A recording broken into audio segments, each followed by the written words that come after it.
네, 조금 전에 전해드렸던 것처럼 동맹국의 파병을 요구했던 트럼프가 이번에는 누구의 도움도 필요 없다면서 불편한 심기를 내비쳤습니다. 화가 많이 났다는 소식까지 전해지는데요. 일본 정부는 자위대 파견 가능성을 검토하고 있는 것으로 알려졌습니다. 김열수 한국군사문제연구원 안보전략실장과 함께 자세한 내용 짚어보겠습니다. 실장님, 어서 오십시오. 네, 안녕하세요. 미쳤나 봐요. 많이 화가 난 것 같습니다. 예. 지금 나토는 물론이고 우리나라, 일본 어디에 도움도 필요하지 않다라고 이야기를 했는데 이거 의도가 있다고 보십니까? 예, 트럼프 대통령이 생각할 때는요, 예. 이렇게 연합 나토를 얘기하고 5개 국가를 검명을 했잖아요. 예. 그리고 이제 그 뒤에 7개 국가로 얘기를 했지만 이렇게 얘기했을 경우에는 서로가 우리가 이제 참여하겠다라고 기대를 했던 거예요. 본인이 지금까지 한 건 생각 안 하고요. 그렇죠. 예. 그런데 이제 그러다 보니까 예. 근데 그 얘기를 듣고 나서 예를 들어서 영국과 프랑스와 뭐 또 중국과 일본, 한국이 그런 반응을 보였느냐 하면 예. 영국과 프랑스는 오히려 여기에 대해서 참여를 안 하겠다는 식으로 이제 얘기를 하고 있고 아예 선을 그었죠. 그러니까 뭐 중국 같은 경우에는 불낸 사람이 해야지 왜 우리가 불 끄러 가야 되느냐 이런 식으로 얘기하고 있잖아요. 예. 그러다 보니까 좀 이제 화가 많이 난 것 같습니다. 그래서 아무것도 필요하지 않다 뭐 네. 이런 식으로 얘기를 하는데 실제로 트럼프 대통령이 엊그제 얘기한 게 뭐 더 본심일 것 같습니다. 그러니까 우리가 한국에 또는 일본에 또는 이제 유럽을 지키기 위해서 나토에 그만큼 많은 병력을 주둔하고 있는데 정작 내가 필요로 할 때는 네. 너희들 아무것도 안 하고 있지 않느냐. 예. 신속하게 결정해서 빨리 와라 이런 식으로 얘기를 했거든요. 그런데도 지금 이런 나라들이 모두 다 이제 미적미적거리고 있으니까 예. 트럼프 대통령이 화가 났는데요. 저 말을 그대로 믿으면 안 될 것 같고요. 원래 이제 뒤끝이 굉장히 많으신 분이잖아요. 네. 그렇기 때문에 저 뒤끝이 분명히 있다는 것을 이제 우리가 인식을 하고 예. 뭐 저거는 이제 원래 이제 만기칠람 하시는 분이니까 뭐 저거는 저것대로 그냥 들어 넘기되 우리가 이제 해야 될지 안 해야 될지는 따로 판단을 해야 예. 될 것 같습니다. 평소에는 위협하다가 자기 아쉬울 땐 부탁하고 그렇죠. 안 들어줬다고 화내고 이런 사람을 동맹이라고 볼 수 있는지 굉장히 많은 의문이 드는데요. 말씀하신 내용을 들어보면은 그렇다고 해서 파병의 압박 강도 이런 것들이 약해지지 않을 가능성이 더 크다고 봐야 되는 겁니까? 그렇죠. 제가 볼 때는 뭐 이제 그러니까 물밑으로는 그러니까 예. 이제 일단 트럼프 대통령이 이제 공개적으로 발언을 해버렸기 때문에 자기 스스로가 다시 얘기하기는 또 곤란할지 모르겠습니다. 어제의 트럼프와 오늘의 트럼프는 완전히 다른 그렇죠. 사람인데요. 그건 또 예. 다르긴 하죠. 한데 그러다 보면은 이제 다시 또 얘기할 가능성은 저는 충분히 있다라고 보고요. 그 결정적인 분수령이 아마 내일 다케이치 총리하고 이렇게 정상회담을 하면 예. 그때 뭐 어느 정도 다시 본심이 다시 나오지 않겠는가라고 생각을 합니다. 참 어떤 면에서는 일본이 항상 네. 우리에 앞서서 뭔가를 하기 때문에 우리에게는 어려운 사례를 만들어주는 것 같기도 한데요. 말씀하신 것처럼 다카이치 총리가 이제 정상회담을 위해서 미국으로 출국하지 않습니까? 네. 여기에서 이런 요구들 그리고 다카이치 총리가 어떤 답변을 할지 우리가 예상을 해볼 수 있을까요?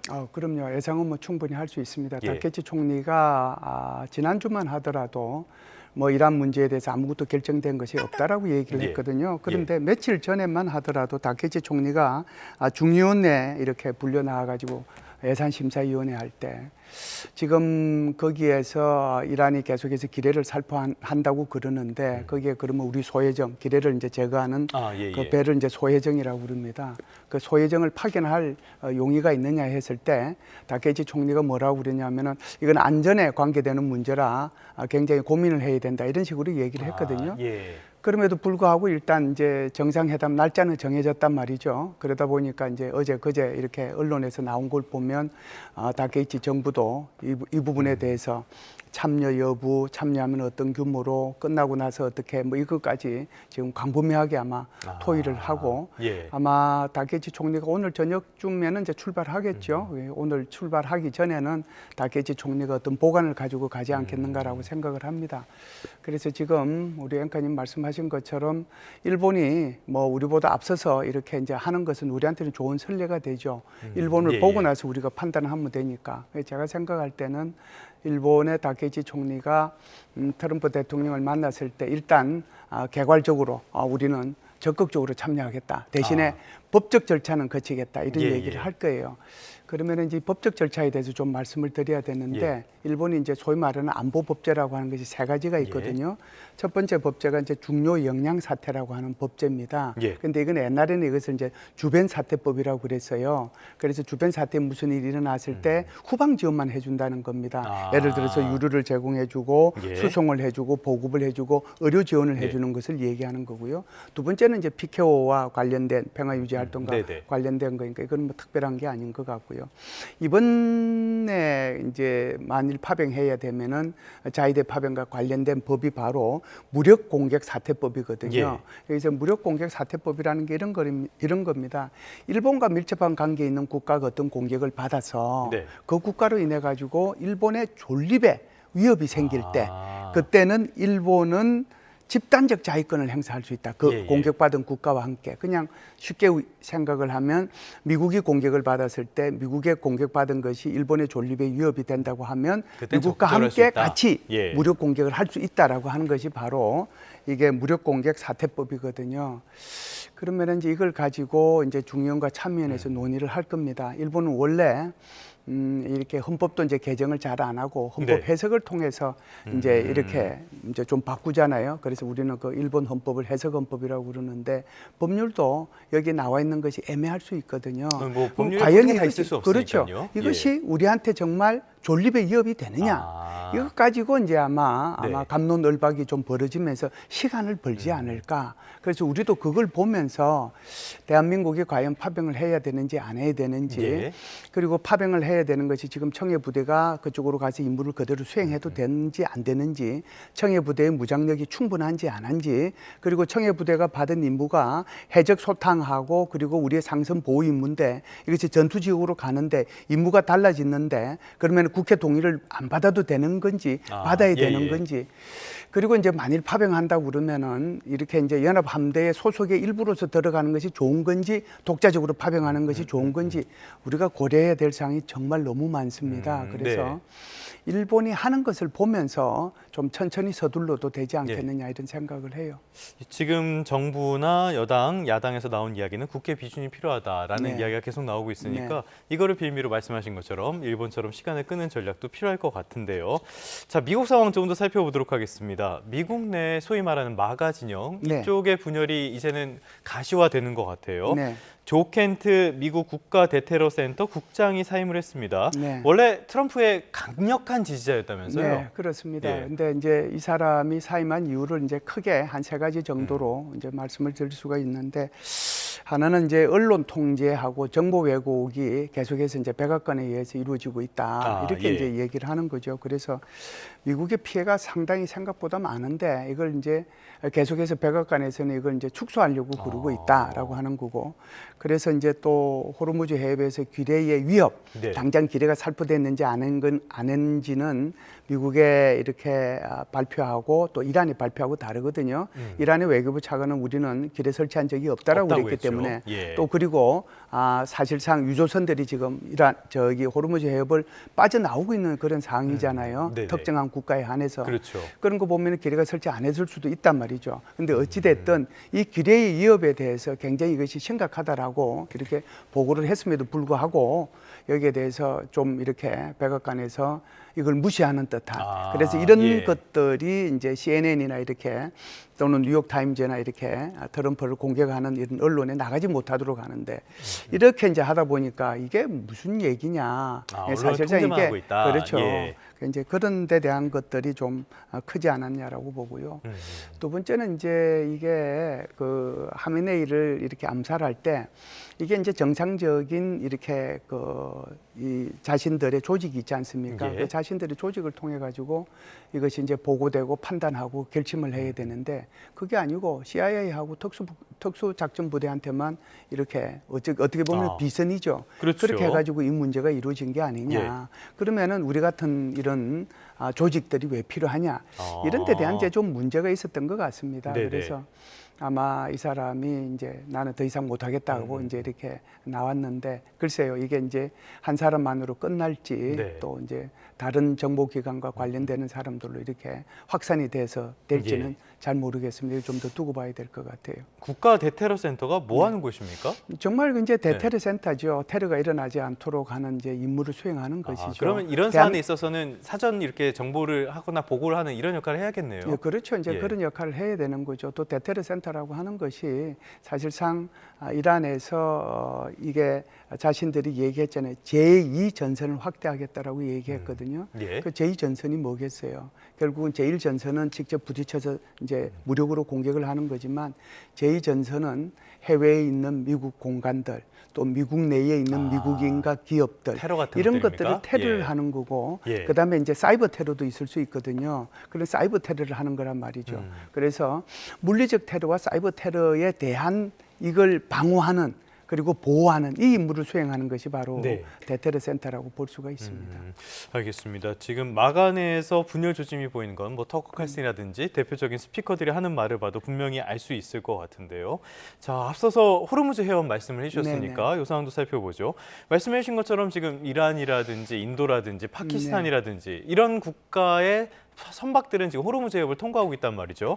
이란의 속내는 뭘로 봐야 될까요? 이란이 이제 왜 이렇게 이제 예. 조치를 취했느냐가 중요한 거거든요. 이것은 이제 미국에 대한 응답이라고 봅니다. 미국이 그러니까 처음에는 5개 국가, 그다음에 7개 국가가 됐지만 예. 연합 함대를 구축을 해가지고 여기 호르무즈 해협을 통제하겠다라고 얘기했잖아요. 네네.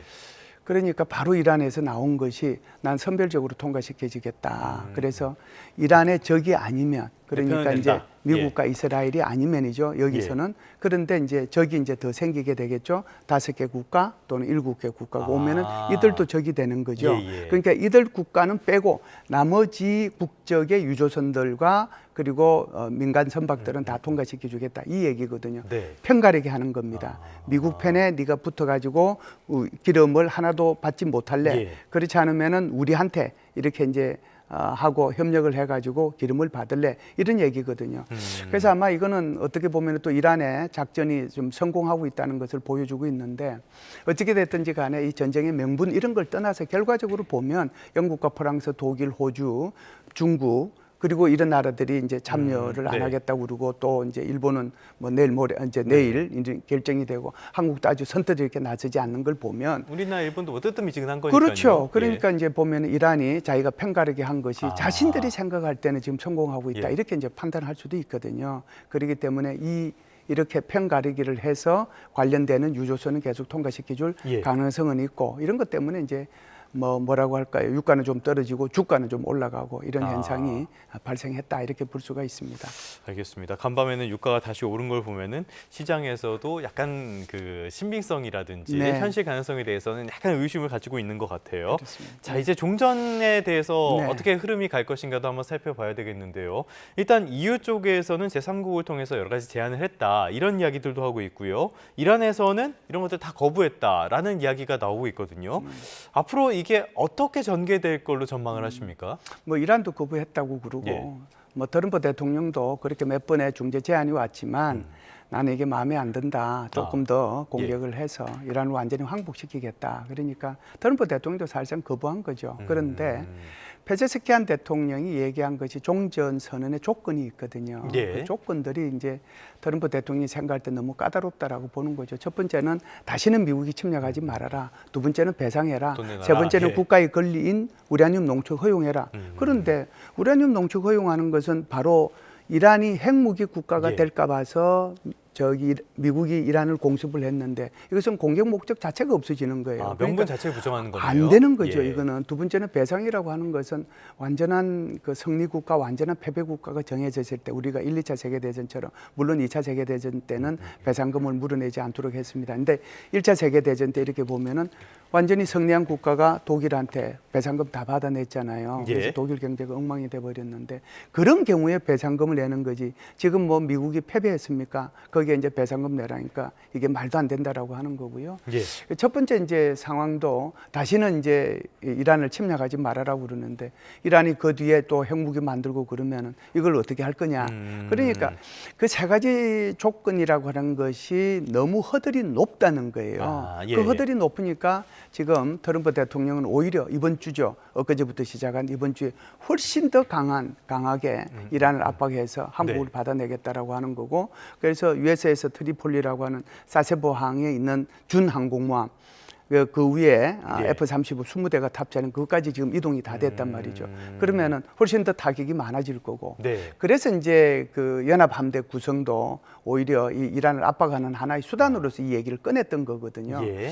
그래서 이 부분은 계속해서 여러 나라 국가들이 계속해서 중재에 나서려고 하기 때문에 제가 생각할 때는 어느 정도 이렇게 이제 계속해서 물밑 협상이 이루어지면 글쎄요, 이제 많은 사람들이 뭐 장기전 얘기하고 그러는데 저는 그렇게 생각 안 해요. 아, 예. 장기전을 가면 트럼프 대통령은 중간 선거에서 너무 필패. 부담이 크죠. 네, 예. 그래서 제가 볼 때는 뭐 장기전은 안 될 거고요. 뭐 그렇게 멀지 않은 시간에 종전으로 갈 거다 봅니다. 알겠습니다. 우리 경제를 위해서라도 이제 종전이 좀 가까워졌으면 좋겠는데 아직은 불확실성이 큰 거는 확실해 보입니다. 지금까지 김열수 한국군사문제연구원 안보전략실장과 함께했습니다. 오늘 말씀 고맙습니다. 감사합니다.